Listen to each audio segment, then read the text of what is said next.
Welcome to the sofa. I'm Sherry. I'm Bonnie, and this is the Sisters Hallmark Sip and Chat podcast. We're a couple of crown heads who love all things Hallmark. Hi, everyone, and welcome to our week 2 episode of Hallmark's Countdown to Christmas. Great news! If you love 24-hour Christmas movies, starting the morning of Wednesday, November 1st, the W Channel will begin their schedule of Christmas movies all day. Check your local listing, schedule for times. In this episode, we will be sipping spiced cranberry punch from the Hallmark Channel Countdown to Christmas Celebrate the Movie Magic Book. You can find the recipe on our website, sistersipandchat.ca. Head to Facebook and Instagram to see pictures of our creations. In this episode, we'll be chatting about this week's 4 movies. Miss Christmas Comes to Town, Christmas by Design, Mystic Christmas, and Joyeux Noel. Movie number 1, Ms. Christmas Comes to Town, starring Erica Durance as Amanda, Brandon Elliott as Travis, and Barbara Niven as Gail. After receiving a terminal cancer diagnosis, Ms. Christmas, a beloved shopping channel host, heads out on a multiple small-town tour to spread Christmas magic before her farewell broadcasts. Okay, so let's find out how this movie rates on our SOFA rating system. But first, a quick explanation.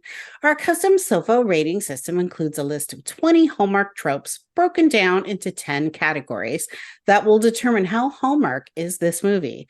You can download the list from our website, sistersipandchat.ca. So this movie earned 19 out of 20 SOFAs. Very good score. And here's a breakdown of categories for this movie.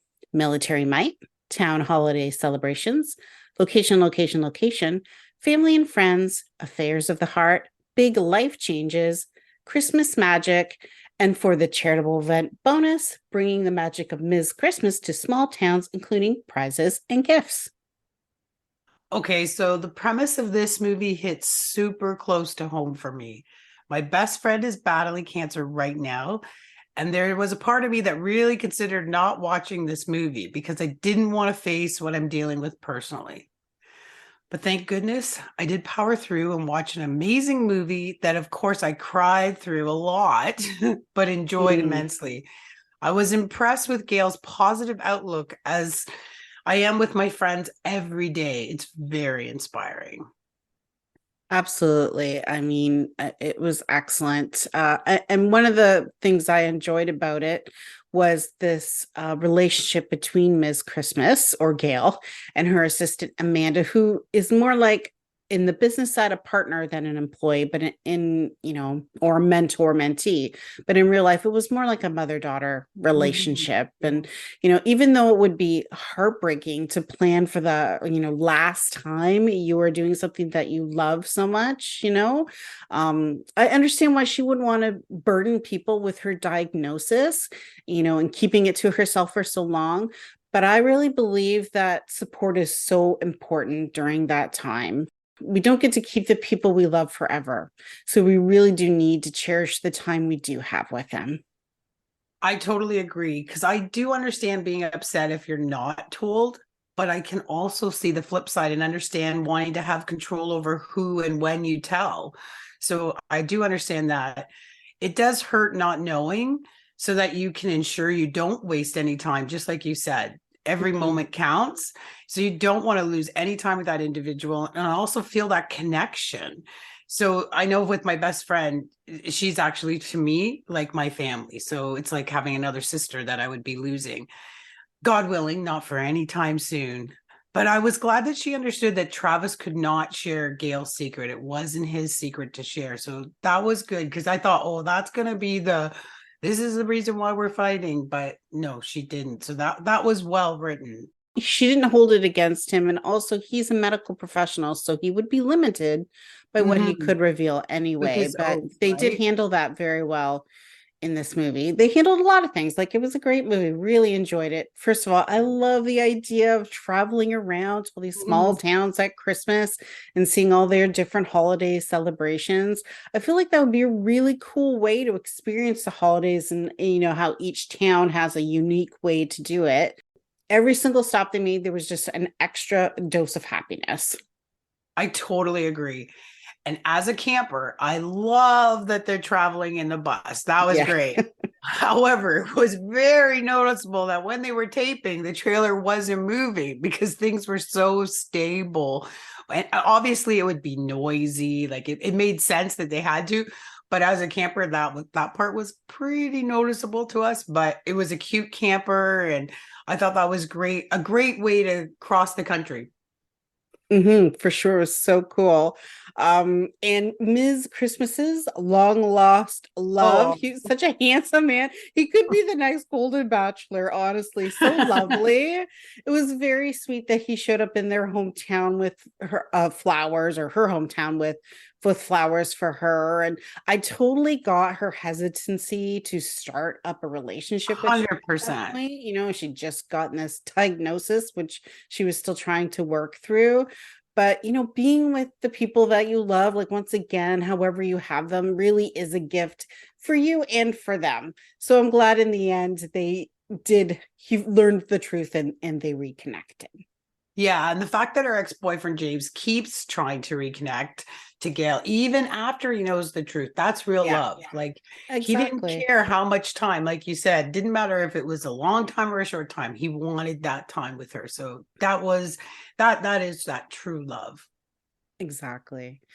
And these towns, they had some cool things that I'd never seen before. One of them was this penguin game that they did. That looked super fun. Um, Also, I like the idea of the Christmas photo booth where your pictures come out and they have like the the backgrounds almost like a frame. That was Right. really cool too. It just reminds me that Christmas is the perfect time to shop local and support all those small businesses that are in your community that really rely on that local business. And that reminds me that I'm so looking forward to our small town Christmas shopping and crafts this season. We have a crafting session coming up in 2 weeks, and then heading up north to see the Christmas town in Godridge. I'm really excited about that. Me too. Me too. And my favorite line of this movie was, "May you never be too grown up to believe in Christmas magic." And I know I'm not, I'm sure you are too. I think that was just the perfect ending to this movie. I'm a firm believer in Christmas magic. Okay, on to movie number 2, Christmas by Design. Rebecca Dalton was Charlotte, and Jonathan Keltz was Spencer. Fashion designer Charlotte has the opportunity of a career by participating in a Christmas collection challenge. She struggles to find inspiration until she heads home for her hometown elfcapades. Let's find out how this movie rated on our sofa rating system. It also rated a 19 out of 20 sofas. Very good score.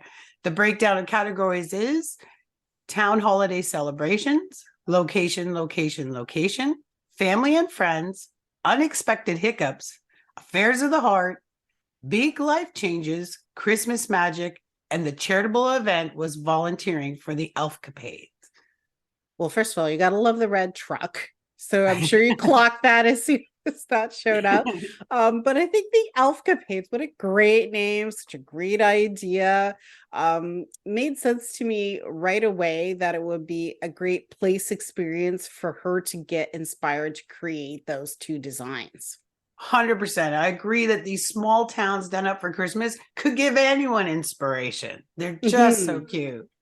And then she heads home to see her family, and she hasn't seen them for a while. And I get, on one hand, why she'd be freaked out, I guess, about being around her husband, or her mom's new husband, but she could have been a little bit more polite. They kind of wrote her very bratty. A little, snobby, spoiled in the beginning. She does redeem herself later, but like even when she's walking through the Christmas festival, she's kind of pointing out, well, they're wearing their PJs. Well, like who cares what people are wearing at a Christmas festival? Just it's all about having that Christmas spirit and focusing on the people you're with and things you're doing. So I'm really glad that even though she started off self-centered at first, she softened up, especially whenever she was around Spencer and her nephew. They had a really good connection, she and her nephew. True, true. Now, I do understand because once again, grief comes at such a deep place in our soul, and it's very hard to move past. And losing her father obviously was great, which, again, another movie we're That surrounding with wasn't death. great. Yeah. Yeah. But the grief and non acceptance was making her prioritize work over family. And she's been learning that prioritizing in this manner has great consequences. And so that was good that that's what they were trying to teach moralistically in this particular movie. Yeah, exactly.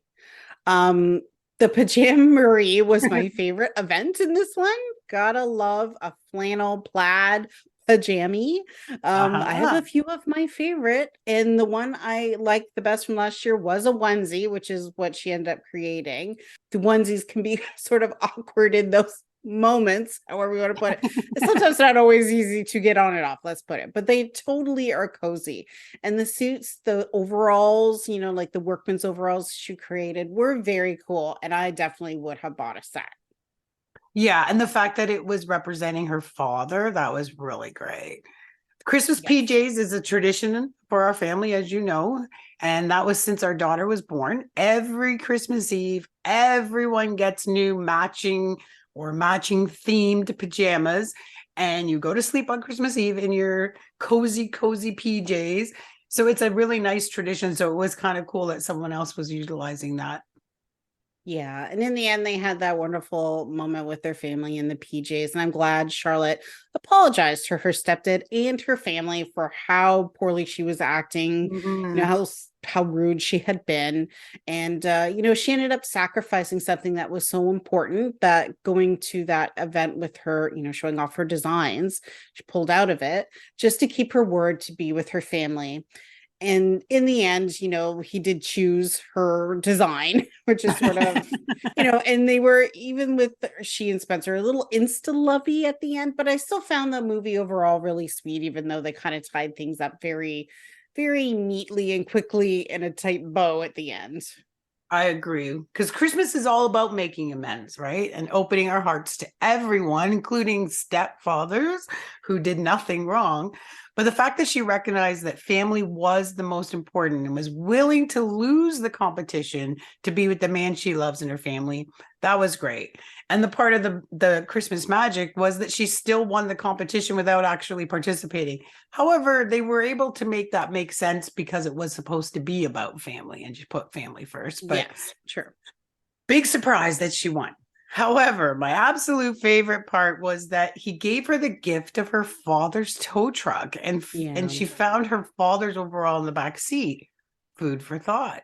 They never determined if anyone was going to save the Elfcapades. Bit of a cliffhanger. Maybe there's a part 2 to come.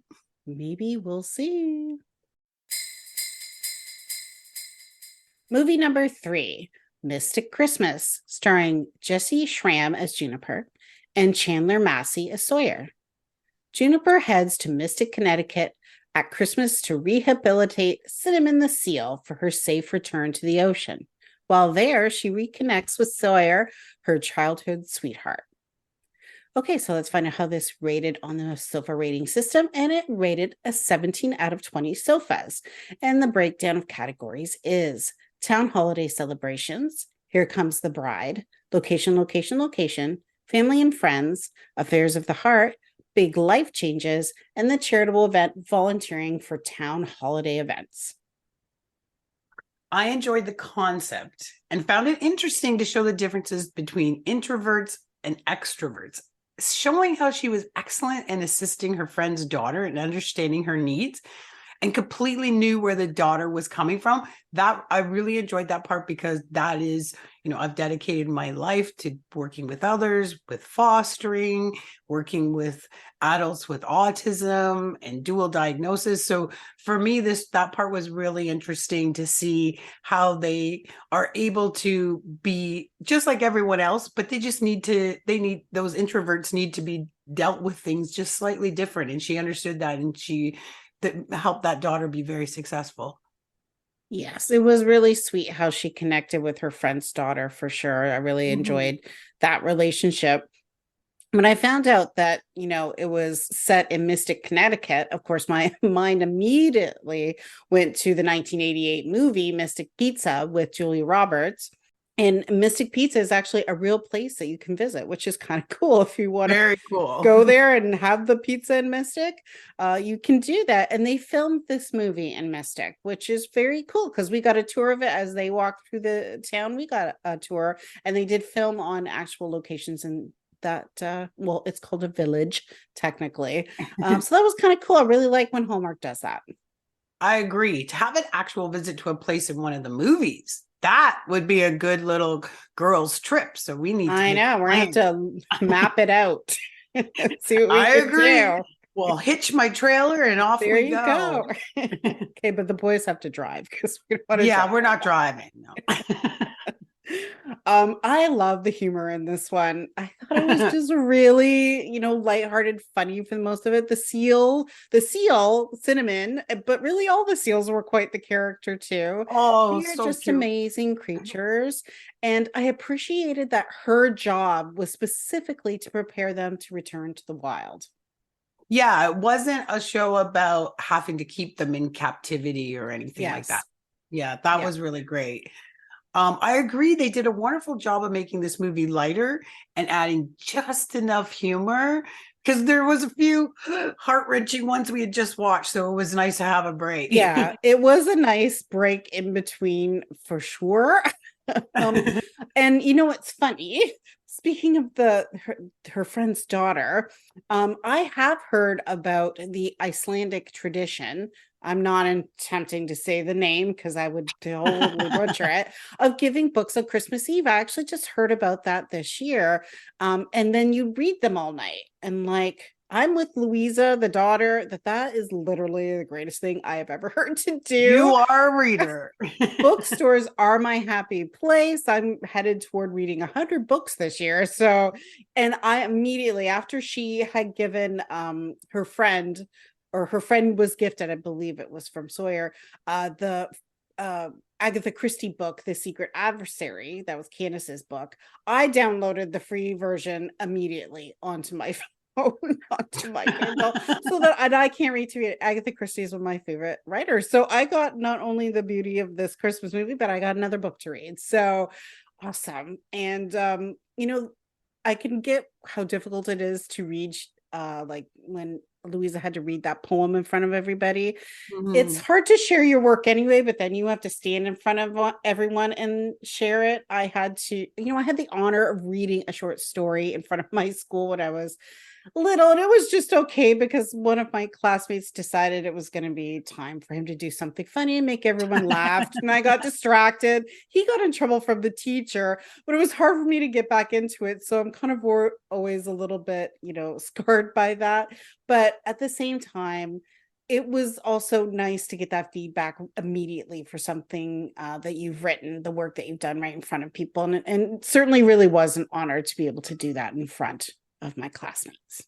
100%. I think the fact that you have that gift, the gift of being able to read, eloquently speak when you need to, and be able to write so that people will enjoy reading what you read. Like, that is such a gift. It is not a gift that I have, obviously. It's work anyway, but it takes the work for sure. But I am impressed by it.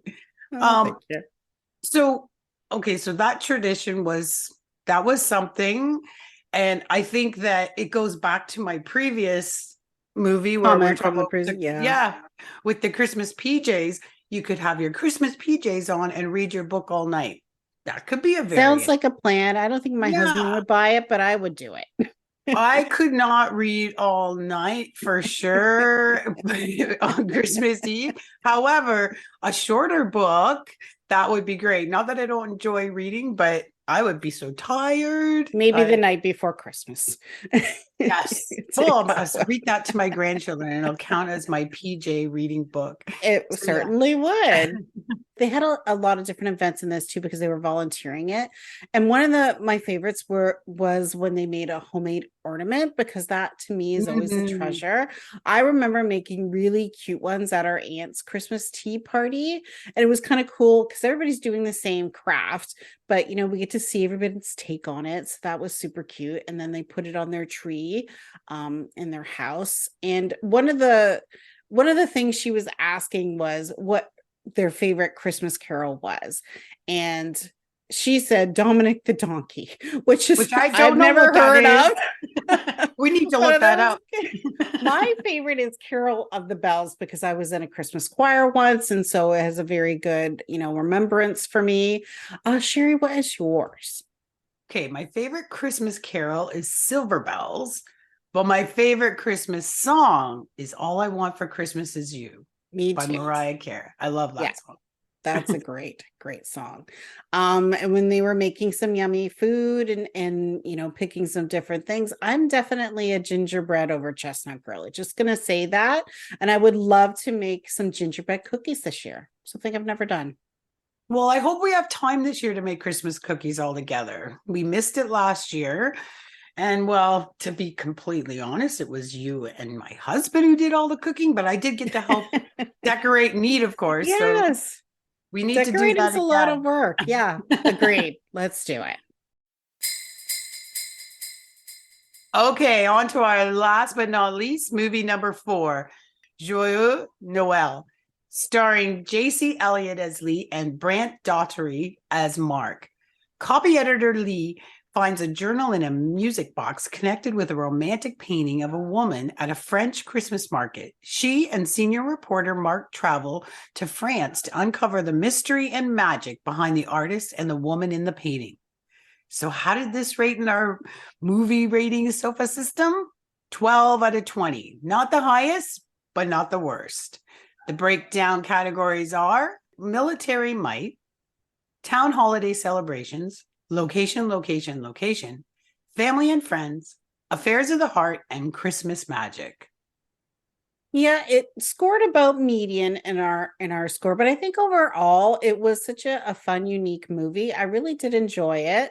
And of course, Christmas markets to me are just a wonderful part of celebrating this season. And one day I would love to visit one of the big European ones, or all of the big European ones would be fun too.